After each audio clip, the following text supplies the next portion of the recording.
Hello. Let us begin. My name is Murray Campbell, and this is the final sprint report for Fundamentals of Game Programming 2. Here we are at the end. Yes, I feel good. I am ready to be done. Let's do this. This quarter was great, and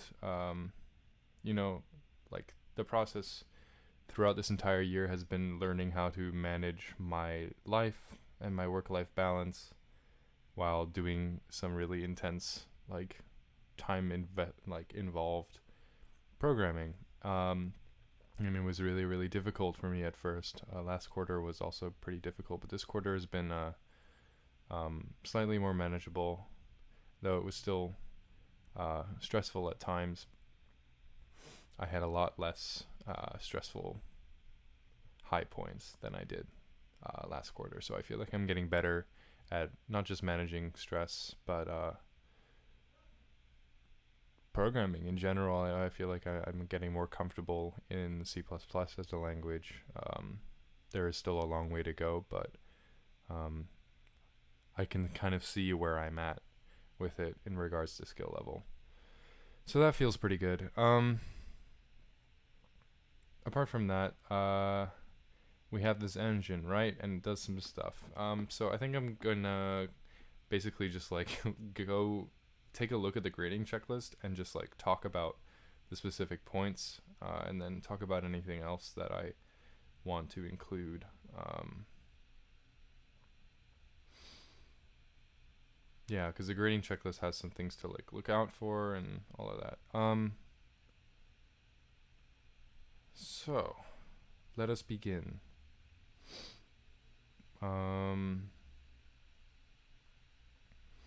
Some things that I've done that I can't really like show you in the time that I have.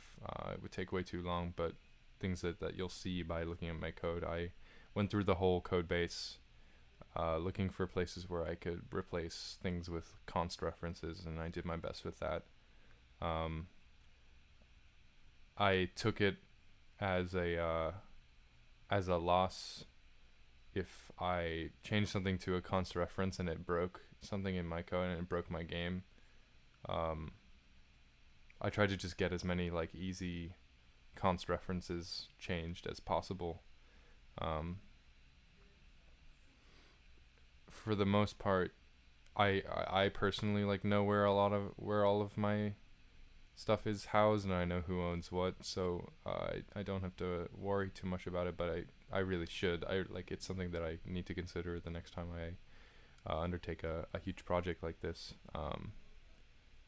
So let's see. Data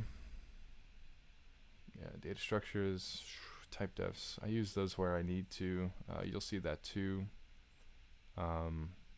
The privacy of classes is important to me, and I think I did that actually pretty well. Everything is, all data members are private. Functions are public if they need to be, otherwise they're private. Protected, obviously, if it's inherited. All of that good stuff. Let's see. I also went through all of my destructors and made sure that everything was being set and deleted correctly. So I think that information and data is being passed through cleanly and being cleaned up correctly for the most part. I will say that I feel like there are some hiccups there, here and there. When you're working under time pressure and like you are stressed and you want to get things done, a lot of the times you'll sacrifice, whether you're cognizant of it or not, you'll sacrifice the quality of your code, the object-orientedness of your code, for just purely getting it done, especially when it's a really difficult task and all you want is to just see it through and see it done. But once you get to that point, it's hard to go back and fix all of the little things that you left behind along the way. So that's like something that I will probably struggle to overcome in my life as a programmer, but will probably get through with time and effort. Let's see. So let's begin. Let's talk about some actual engine things. These old problems, a lot of these are things that I'm doing kind of differently, or like don't apply to me, or I just didn't do. In regards to the game object lifecycle, I don't actually have a factory or object pool. I use a factory once with bullets in this game. I don't really use it I don't use it at all. It was just something that I should have done and I just never got around to doing. But the game object lifecycle with changing scenes is good, because I know some stuff was having issues with that. So changing scenes is fine. If you press N in my game, it'll go to a new scene. That is just another camera angle. Doesn't have a God camera in it, but deliberately so. Shows some other aspects of the engine. Yeah.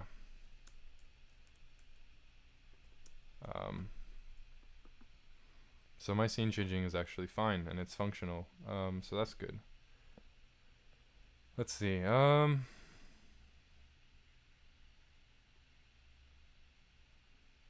So let's see. The scene is exactly like you want it, like we want it. We have these managers. I made sure that pretty much everything is done through the managers and brokers. Everything goes through that. The scene doesn't do anything else. It just has all of these functions that are used by the user. I separated my draw functions. I mentioned this last class period, but I separated my draw functions. Instead of separating draw classes, I separated the functions that call draw.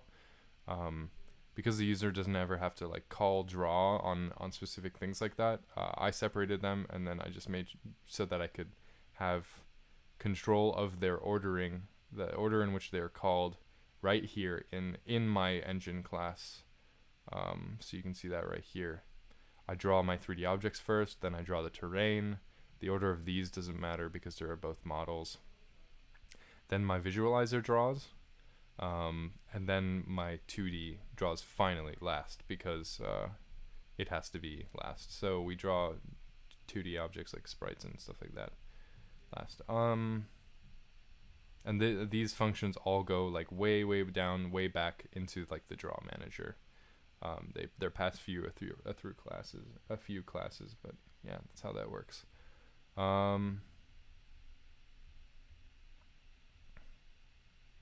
Yeah, so scene changing is fine. I just mentioned that. My camera manager is weird. I was never under the impression that it had to be a scene level manager. Though I definitely see an implementation of it that could be like that, and that's probably the more kosher way of going about it. However, mine works just fine for me. It is a singleton, and it has references to the current camera and manages. This is like what you call into this to manage, like the engine calls into this to manage like what is the current camera. So this is a singleton, and this like has this knows what the current camera is. So yeah, essentially we do that. It's weird how this works. I see the error, the flaws in this quite clearly, especially with scenes. If you go here, like my draw methods have to all my game objects have a pointer to the current scene that they're in, and then there's a get current camera function in the scene. And this is really stupid actually. There's a get current camera function in the scene that basically just returns oh wait, what? Wait, my camera manager. Oh man, I'm an idiot. I'm dumb. Yeah, my camera manager is a scene level manager. Oops. Sorry. Never mind. I don't know why I thought it was. Okay. Then I'm fine. I'm sorry for wasting your time. That sucks. Yeah, I have a pointer to the current camera. This is the weird thing that I do here. The camera manager does own the current camera, which is maybe bad. I feel like the scene should own the current camera, but regardless, the scene cleans up the camera manager at the end, so it cleans that up all correctly, I'm pretty sure. Yeah, so we're fine. Maybe. The camera manager's dodgy. It's so weird. It operates on different assumptions. The time manager, mine is weird. My time manager, I had to like change the initial code. Because you gave us code to basically allow freezing, and I can do that. You can do that in the engine. Except now my freeze time, don't tell anyone, and the user doesn't ever use freeze time. Originally this was getting the time from the time manager, but because the time manager never had anything to reference and it always started at 0, it would just always return 0. So I could freeze the game, but my alarms weren't working because my alarms accessed this to function. So my alarms weren't working for like 3 months, and I had no idea until I like realized that things weren't firing off. So now it gets it from the engine, from Azul. It gets the time from Azul, and now this works perfectly. I can show that now. So we're still getting the time from the time manager, but internally it's like accessing the current time from Azul. There's probably a better way to do this. I probably could have just like gotten the current time from the engine in the construction of time manager, but this works fine. If you pause by pressing P, you can press O to step through a frame. Pressing P again unpauses. So there's that. Where are we at with time? Cool. God camera. Not much to be said here. My God camera works and it's fine. The arrow keys change the rotation of the camera, and then T, F, G, and H go like that, basically, in and out, left and right.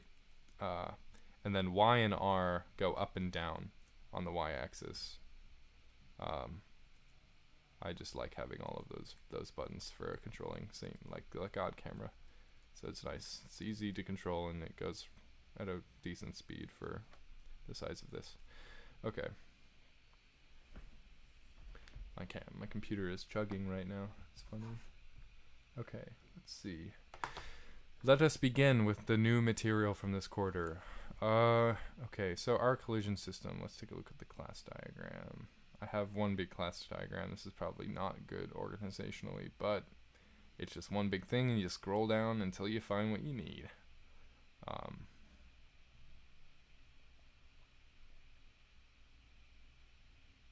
Yeah, just gotta wait for Visual Studio to take its time opening this up. I don't know why it takes so long for this to happen. Like, why does it do this? Why would it take so long? Ugh. It's okay.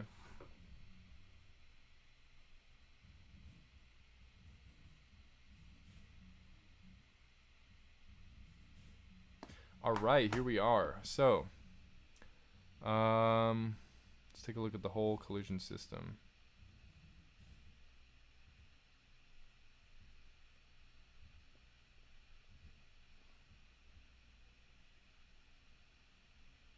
Oh my god. Oh shit. I totally just like didn't update this for OBBs. I am so sorry. This will be included in the final, in the actual, yeah, this hasn't been updated in a while. Whoops. Probably should have done that before doing this, but I will do it when I turn it in. Just gotta remember. Oh my god. This is so annoying. I hate how slowly this runs. It probably runs so slowly because I decided to put everything in here because I'm an idiot. Okay. Let us begin. Yeah, so, anyways, let us begin.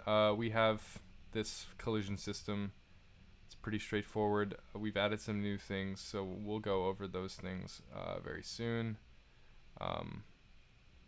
Nothing can really be gleaned that is new from the class diagram.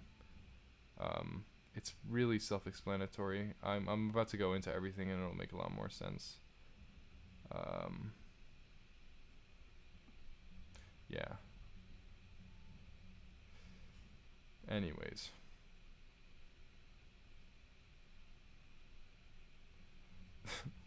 Whatever. Okay. Now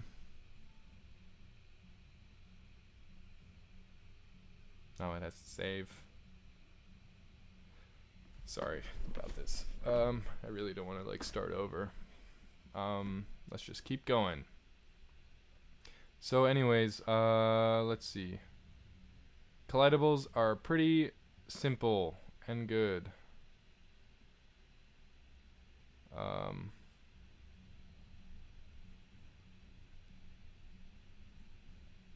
Just move that there. Okay, collidables. What the user does is they select the particular volume type for their collidable in here.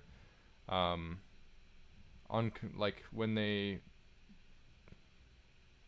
yeah, basically when they create the collidable and they set up the collision, they set this volume type parameter, and that basically, you can see that here, creates a specific collision volume that they decide. So that's basically that. I've done a switch statement because it's not updated, so that's fine. There is an internal bounding sphere volume, and you can see that right here. Down here, there's an internally kept bounding sphere, and then their collision volume class.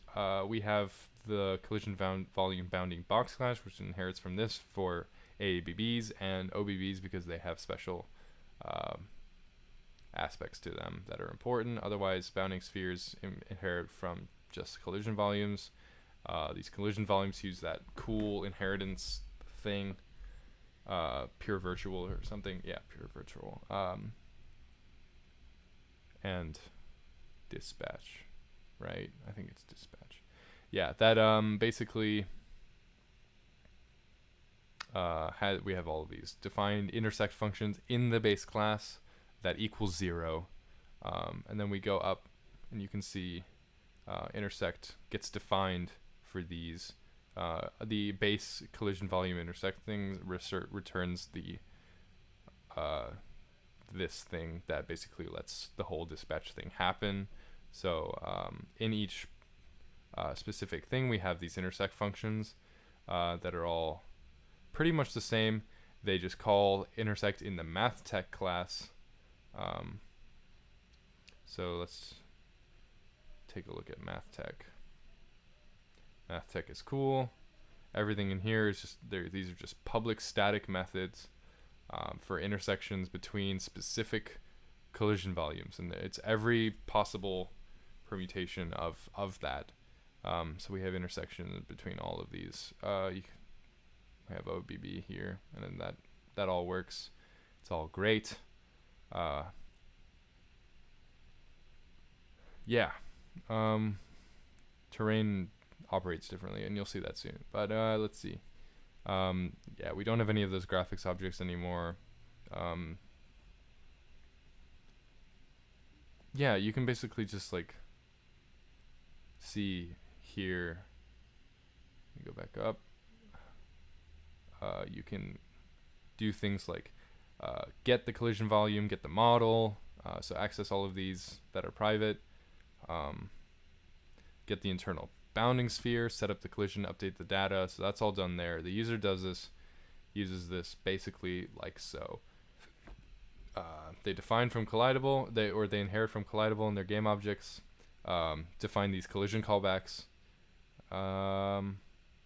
In their constructor, they set up the collision, so they tell the engine what kind of bounding box they want, or bounding volume they want. Pass in the model of the whatever graphics object they're using. On scene enter, they register for collision, and then have whatever they have in the collision thing. And the scenes have to do this as well. The scenes set the collision pairs, so your scenes will set pairs between different objects. Yeah, we all know how that works, so that's good.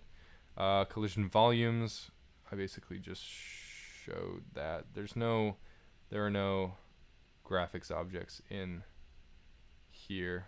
All of my graphics objects, there are 2, and they are in my visualizer. I'll show you that here. Yeah, I have 1 unit sphere and 1 unit box. That is kept and used for all collision debugging visualization. And this is done through a command system, and that's all good. I think I'm explaining this soon. Yeah, I'll go into detail soon. Let's see, yeah. So we have the, not dispatch, it's visitor pattern, yeah. Okay, God. Yeah, so we have all of this. This is great. These accessors are here. You can see those.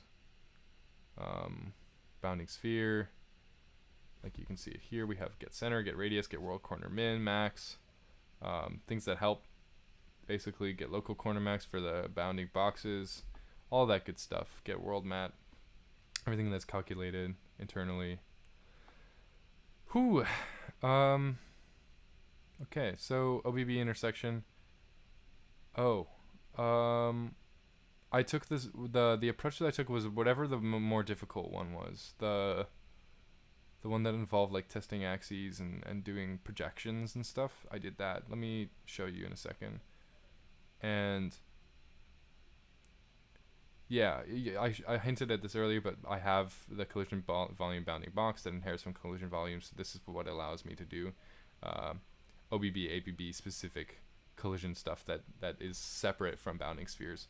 So you can see in MathTech the intersection of OBBs and OBBs. Let me find it. So we have terrain intersection functions. OBB, so OBB. Yeah, we test the axes. We do that for ABBs as well, and we do these overlap things. All of that is good. It's good. We get the projection, the max projection, do that cool function. We figured it out. It works. It's great. I might as well just show it off now so that I don't have to do it later. Collision is staggered too. So you can see it's only testing collision with this large ABB and the ABB that surrounds the frigate. When you get in there, we start testing each individual internal bounding sphere of the objects. When those collide, then we start testing the actual collision volumes. See, like that. Good. Okay. Yeah. So collidable groups are cool. Let me take a look at that.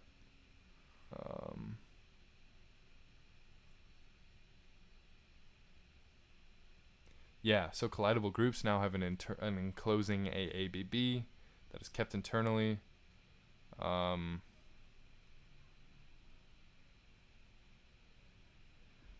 In here, the enclosing AABB is calculated and set up in the update AABB, so that's all good. And it updates. It's great. We have commands to facilitate that. All of that. It's great.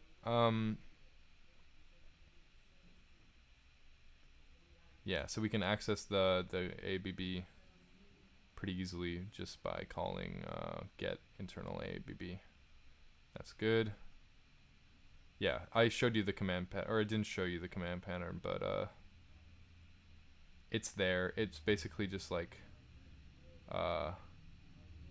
collision group update ABB command.h, and on execute it calls update ABB, and that's handled through the collision manager.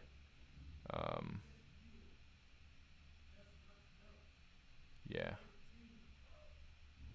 Yeah, you can see that. Add collision group update ABB command, and process collision tests. It tests, runs all the test commands, and updates all the ABBs. This is good. So there's that. My collision manager triggering collision group updates.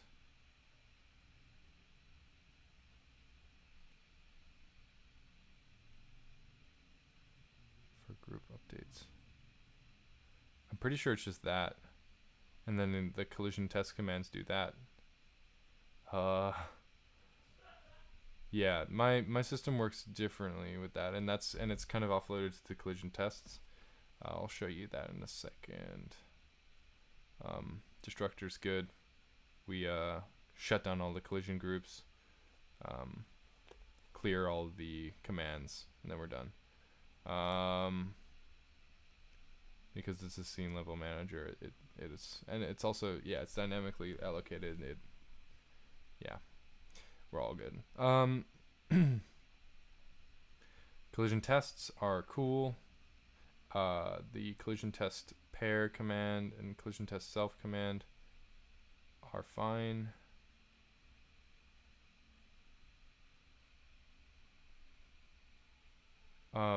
Collision test self command didn't have to really be updated because, or it doesn't have to have an ABB test because they're the same objects.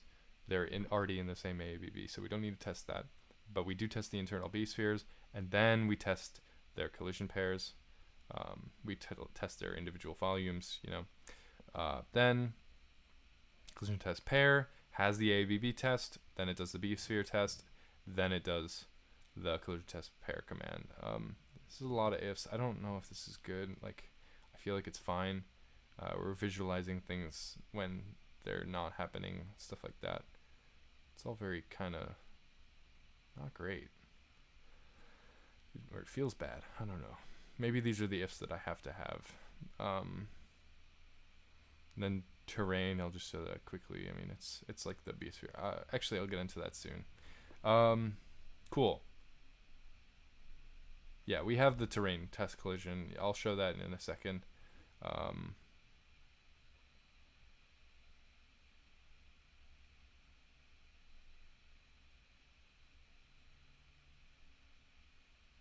Yeah. Okay, cool. Visualizer. Visualizer's great. It is a singleton. What else? Yeah, all the render requests are done through a command pattern. Every time we do that, we set up we basically insert these commands, and then we call them.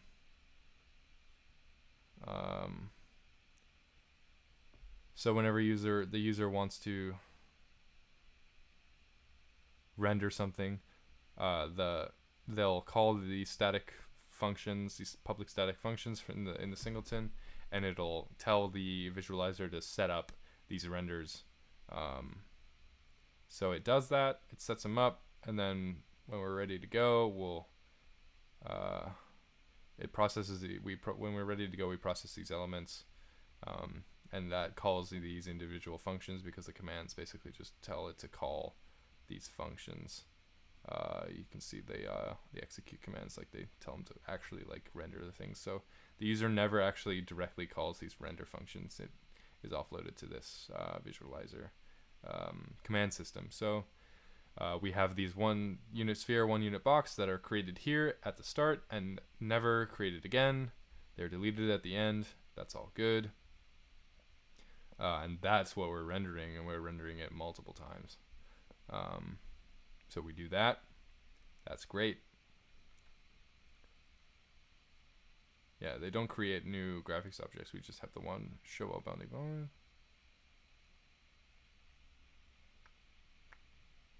Huh. I don't have a show all bounding volumes. I just left it to the user to decide whether or not they wanted to show the bounding volumes.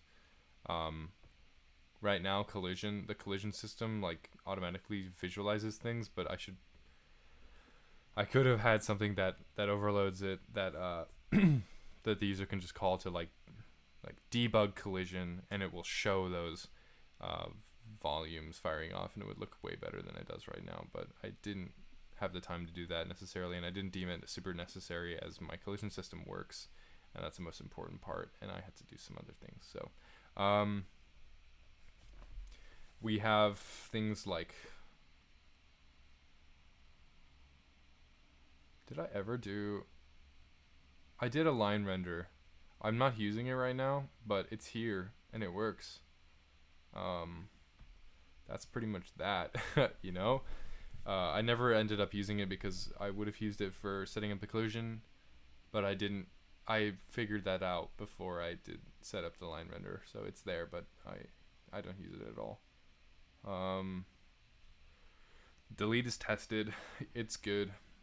I don't have a colors class. I started one and then just like got completely overwhelmed by like how any of it works with these static things. Like it's just like I couldn't find a way to get it where I could just like include the color class and then get dark gray as just like a member, like just access it, you know. But I could have had them as functions, but those didn't like necessarily work because they were static. It was weird. I gave up on it. I couldn't figure it out, and I like moved on past that point. So the user just has to set up vects to do that now. It's not great. I really took a hit on that one.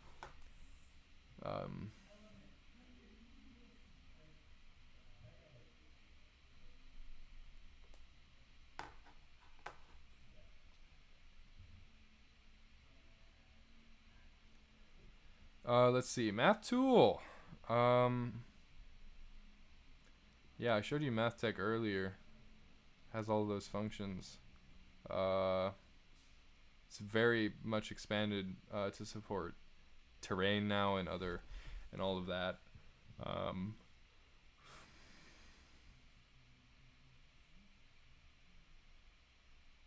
Yeah, nothing's duplicate. I can show you MathTech actually. Nothing's duplicate. We have these separate functions that we call a ton. These are all here. I call them helper functions. They calculate things for us that we need to do a lot. So that's all there. It's all good. Feels great. My math tool is fine for my purposes. Okay. Let's move on. We are at terrain, the big kahuna. Let's talk about it. I'll go down. This hasn't updated.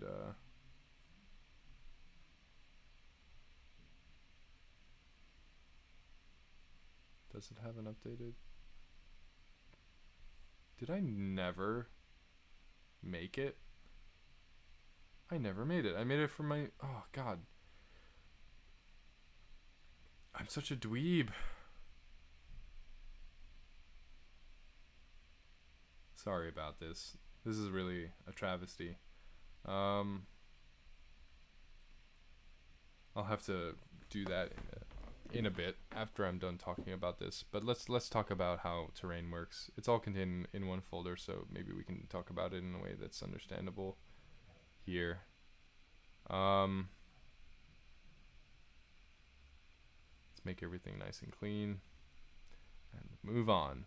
So terrain is all handled through these 3 files and then put through the scene. So let's talk about how the user uses terrain.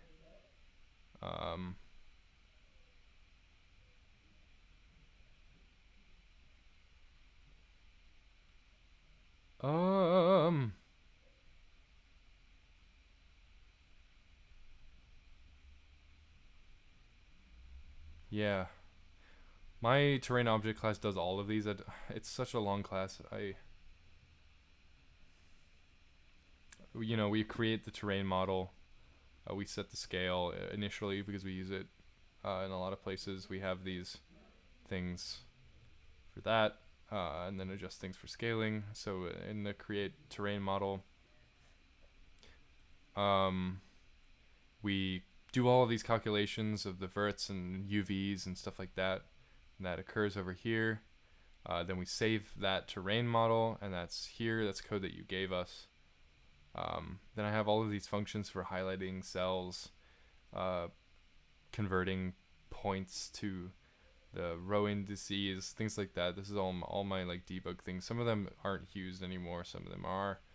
We have a test collision function here. So this is weird. But this is how I do collision with the terrain. I'll talk about that in a second. But anyways, that's how that works.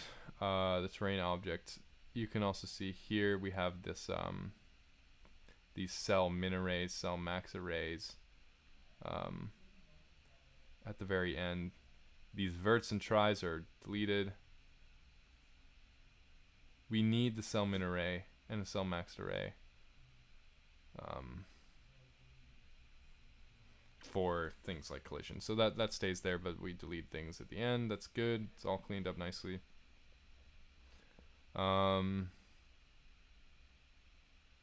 Let's see what else. We do have, I have the two graphics objects. I kept the debug thing because I like to be able to just like switch between the two. Sometimes I don't want the texture there. So that's just here. Yeah. Scene level manager. Yeah, so here's the terrain manager. It's a scene level manager. Basically holds a single terrain object because the scene only has one terrain. Then we have a render terrain function that tells the terrain to render. So that's in the render function of the terrain manager. So the scene will when we draw the terrain, which happens in the engine, like I mentioned earlier, that just tells the terrain manager to render the terrain, which tells the terrain object to render, which calls these render functions here, right here. So that's that. Terrain manager is pretty simple. Yeah, basically we have these two functions, which is to set the terrain and render it. Set terrain is what the user uses here in the scene. In a user scene, they'll basically just call set terrain, and that's a scene function, and they specify a thing because and that like tells what terrain to render. Here in terrain object manager, this is an asset manager basically. So in load resources, the user will create these terrain objects by telling the terrain object manager to load them. They give them a name, they give them a path. That's in the terrain assets folder. I have it here. Assets. We have audio, height maps, images, models and textures, and shaders.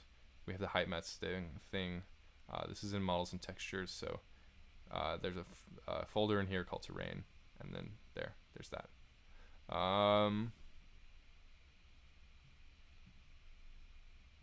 Yeah.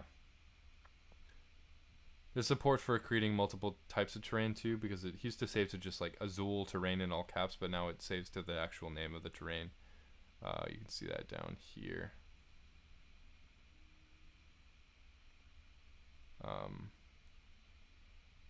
Yeah, I do some weird things with strings, and because I'm so bad with like character arrays.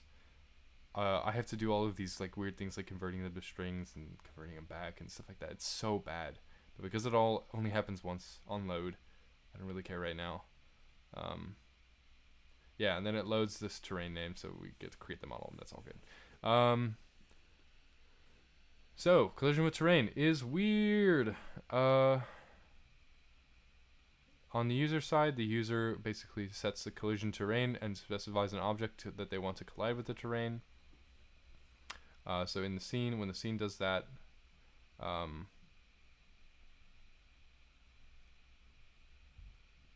on. set collision terrain. We tell the collision manager to set collision terrain, and then add these group update ABB commands, obviously, shutdown commands. So in the collision manager, let's go up to that.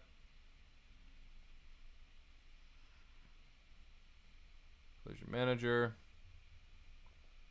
set collision terrain, creates a command to test the terrain. So collision test commands. So there's a collision test terrain command thing. Basically, what that does is it tests the terrain, the collision against the terrain with the object via B-sphere. So it gets the internal B-sphere of the object that it's testing against. It tells the so this is handled. This test is not in MathTech, or it's not in the collision with terrain is not handled through the game objects. It's handled through the terrain because there's only one terrain, and that's good. So it basically tells the terrain to call this function, which is test collision, and it tests itself against. Well, it takes in two parameters. It takes in the collection, the object that it's testing against, the collidable, and then the collidable's B-sphere. So, basically these two parameters are like the object that we're testing and then what volume we're testing. So that's either by, you can see that I call that again here, and we're testing the same object except now we're testing against the collision volume. I did that because it's nice and it's really easy. So here, test collision is right here. So we have the collidable, and then we have the collision volume that we want to test. So we find the minimum row. We use these helper functions that I have here. Max row. We don't need the max column because you just don't for what you're testing. So I never get it. I don't need it. We do things like getting a length. So we test along these specific cells. We're only testing these specific cells, and if that volume intersects, this is where we're calling intersect here. So if that volume intersects with those terrain cells, so now we have something interesting. Let me just go back to the collision test terrain command before I go into that. So we go through those tests. And then we do the callback. So it tests against the internal B-sphere, then tests against the collision volume. So now my MathTech class has collision with terrain cell functions. We have terrain intersect functions. So now we have intersection of bounding spheres against terrain cells, ABBs, OBBs, and that's all there. So those are very specific to what's in there. A lot of these look similar to how it works before because terrain cells are basically ABBs. So we get the B's min. We have terrain cells. Terrain cells are a special object that I keep in here that have a min, they have a max, and then a row and a column. So that happens there. So when we call that, that's there. So it basically is like testing everything against ABBs again, except we just have different levels of access. So that's how that works, and it's good and it works. Oh. I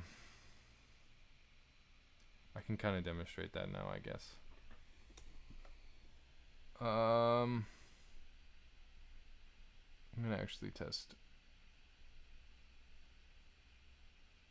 I'm gonna do my special. Oh, I also got visual assist. It's great. I like visual assist. Makes things better. I'm just gonna test against my wireframe terrain just so that it looks clearer while I'm showing this to you. Okay. Everything's running really well right now. So we test against these are the specific terrain cells we're getting. We're not visualizing the B-sphere around it, but you can kind of see it goes into there, and then we start testing, and there we are. So we're colliding with the terrain.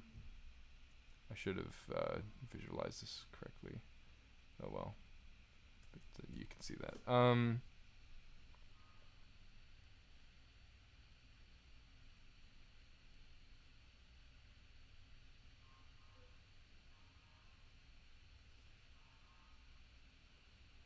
Yeah, so there's that. You can see that it's functional when it moves off the terrain because I start off the terrain. It's not even there, so it's not. It's just not testing anything because that length is 0. So those for loops aren't even happening. It's just returning false every time. But now we're testing, so it's good. Documentation is cool. I basically I need to run it one more time because I made some quick changes today, but I'll show you the actual website right now.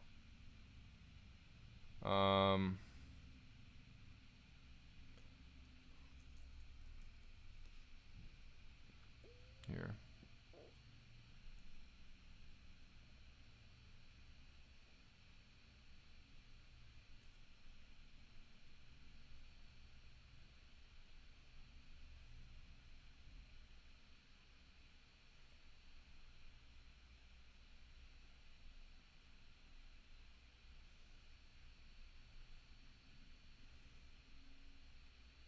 Man. Yeah, sorry about this. It's taking a long time.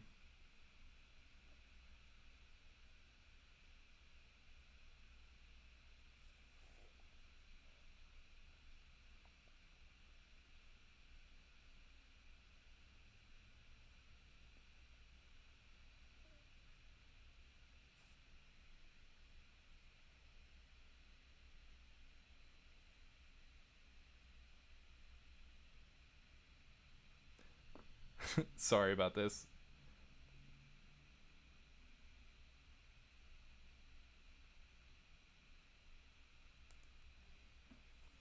Oh, wow, this is taking a long time. Why is this taking so long? It never took me that long. Okay, let's do this. I'm so sorry. Here it is. My beautiful, beautiful. This is wrong. Yeah, this is wrong. I totally generated this yesterday and it's not actually doing the right thing. So, sorry. I have to do this.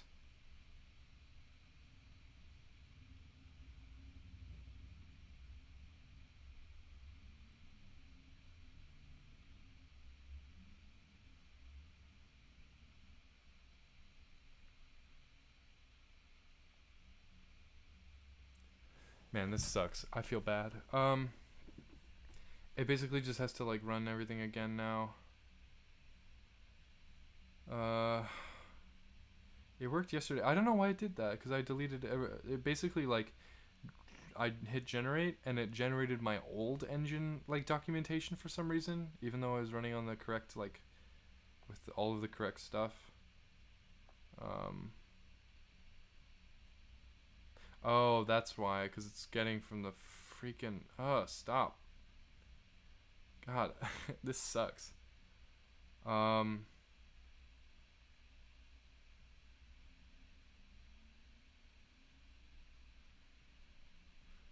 Sorry about this. Source code directory, we go from pulse, source, engine.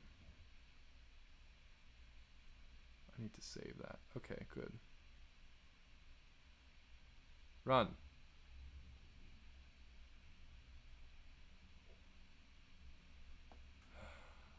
Wait.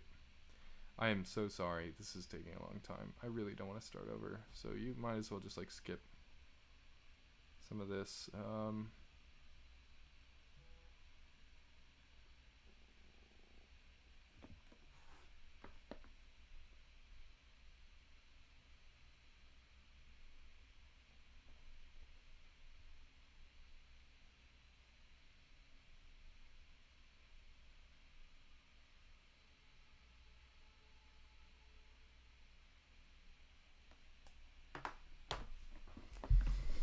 Oh man.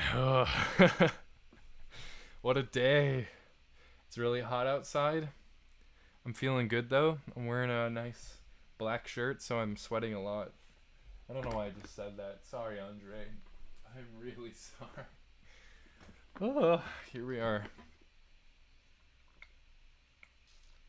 I should have done this beforehand.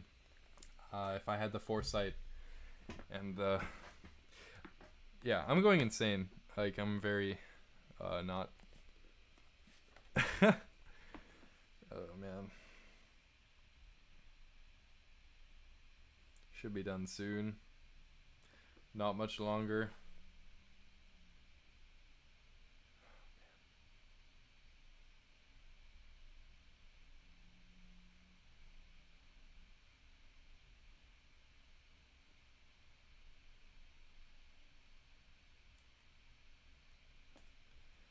Man, this is just taking its time. There. Now we're good. Now I can show you my freaking documentation. It's nice. I fixed it. It's good. So we have some new stuff here. Everything's well documented. Gotta see API. You can see terrain. There's some little. There are like little tutorials for all of these like big systems.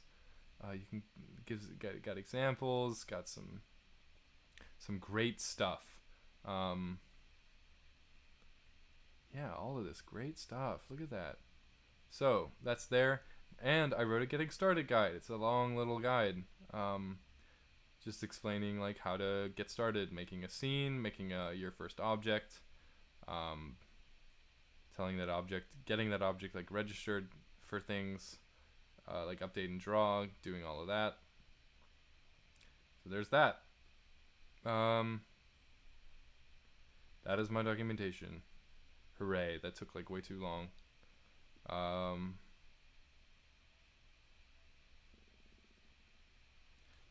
Oh, I should probably have demos in there. I don't know how to do that. Okay. Individual project. Man, this is going way too long. Fuck. Sorry. Here we are. Here we are at sound.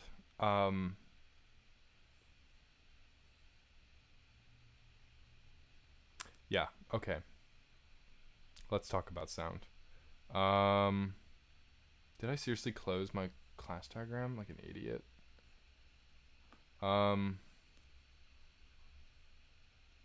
So sound, my sound system is pretty cool. Basically, it runs on top of Fmod, specifically Fmod's low-level API. We have basically an asset manager class for it that also happens to hold things like the overarching Fmod system, and it manages that. Then we have a class that wraps the sound. Here, I'll show you. I don't know why everything gets offset. This is such a disaster. So sorry about this. Okay, so we have an audio manager that keeps these sound systems, has a map of all of the sounds in the engine because it's also an asset manager. And when you load it, it puts it into the sound map. It creates a sound and does all of that. So this sound is a wrapper class. It has an Fmod sound in it and a pointer back to the system. It has its own channel. It has a pointer to a channel, stuff like that. Channels basically allow you to, do certain things like setting certain parameters, fields with the sound. So like looping volume is done through the channel. Yeah, and then the system is what you tell the system to play things or to pause things. It's all very weird. I'll show it in code in a bit. Then I have this base sound class that 2D and 3D inherits from. 2D and 3D sounds are what the user is using. I'll show that in a second on the user side. 2D is basically just that. It plays a sound. And then 3D also plays a sound but at a certain position, and then it also has a listener attached to it that you set. In the sound base, so both of these classes, you can affect the pitch, you can affect the volume of the sound. You can tell it to loop, tell the sound to stop, stuff like that. So let's dive into the code quickly.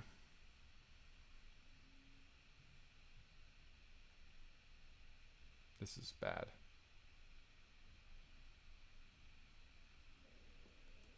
I really should have put this into more than one. God, hindsight is 2020.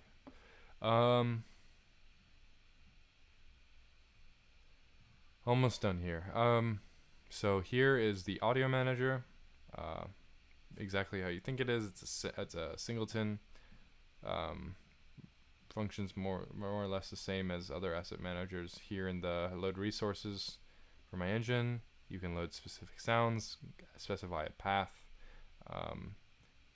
So you can use whatever file types Fmod supports, which is WAV, OGG, MP3, stuff like that.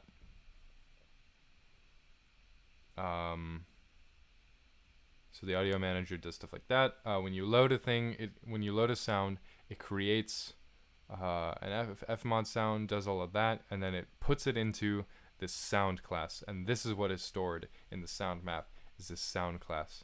So let's take a look at the sound.h. Has the sound, has the channel, has a pointer to the system, and a bunch of friends. So yeah, there's that. Oh my gosh. Yeah, it also does things like updating the system. I explained that in my document. It's pretty self-explanatory, and then cleans everything up pretty well. Cleans everything up nicely. It's pretty cool. Actually, I should show you my nice like cleanup thing. So when we close the thing, we begin content unloading. We load all of these managers, unload the audio manager, unload the visualizer, and there's like all content unloaded. Pulse ended. Cool. So we're done.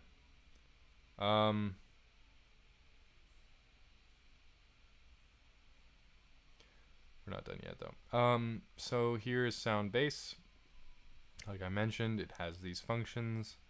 Allow you to set the pitch and volume. We have these pitch and volume parameters. Those are useful later. I'll show you why.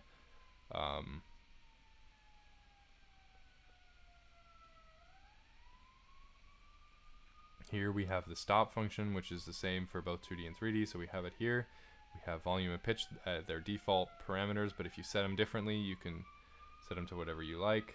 Setting loop does that.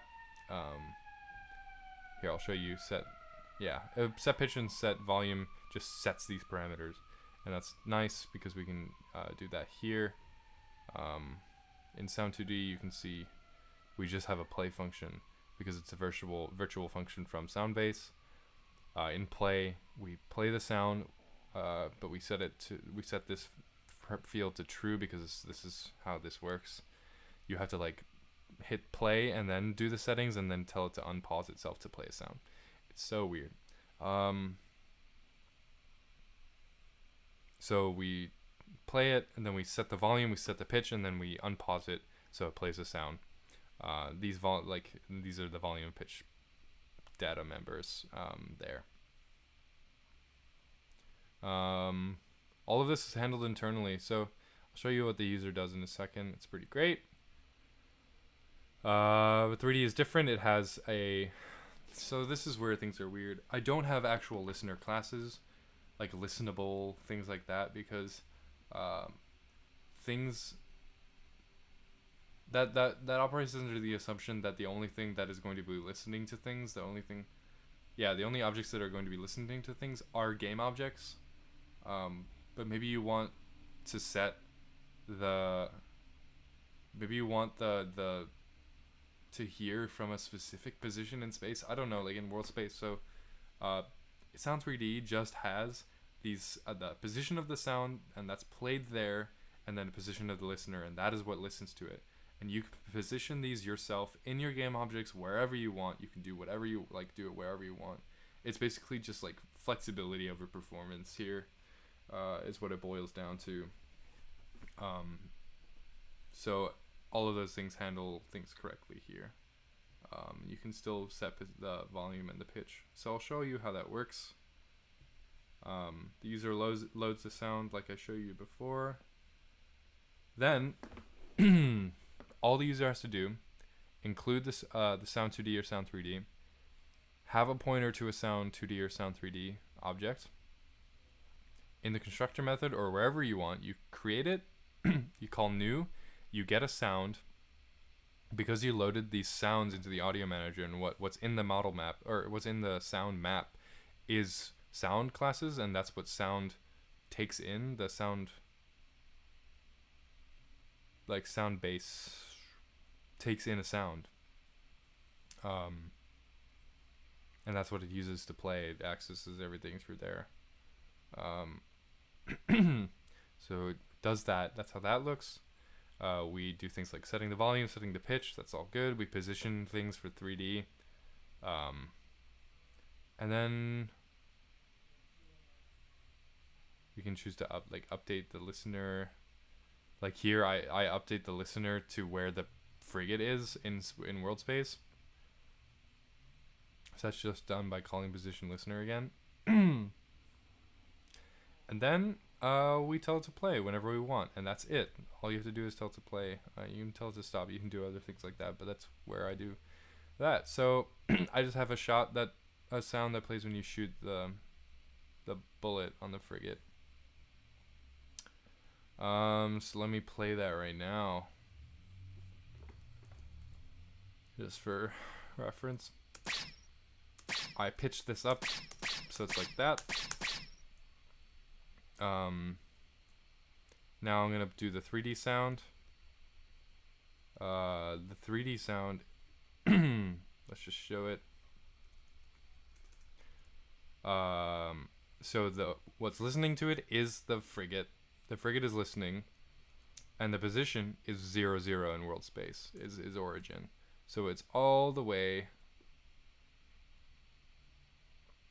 Come on.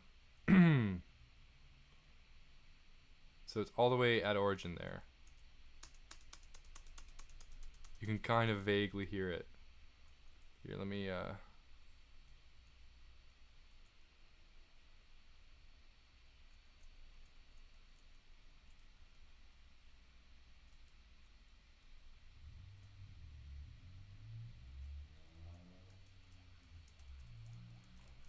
as we get closer, it gets slightly louder. I don't know if you can hear it.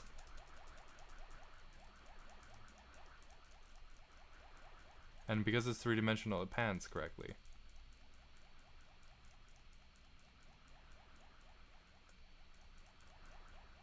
Pretty cool, right? So there's that. And that's sound. And that's my engine. That's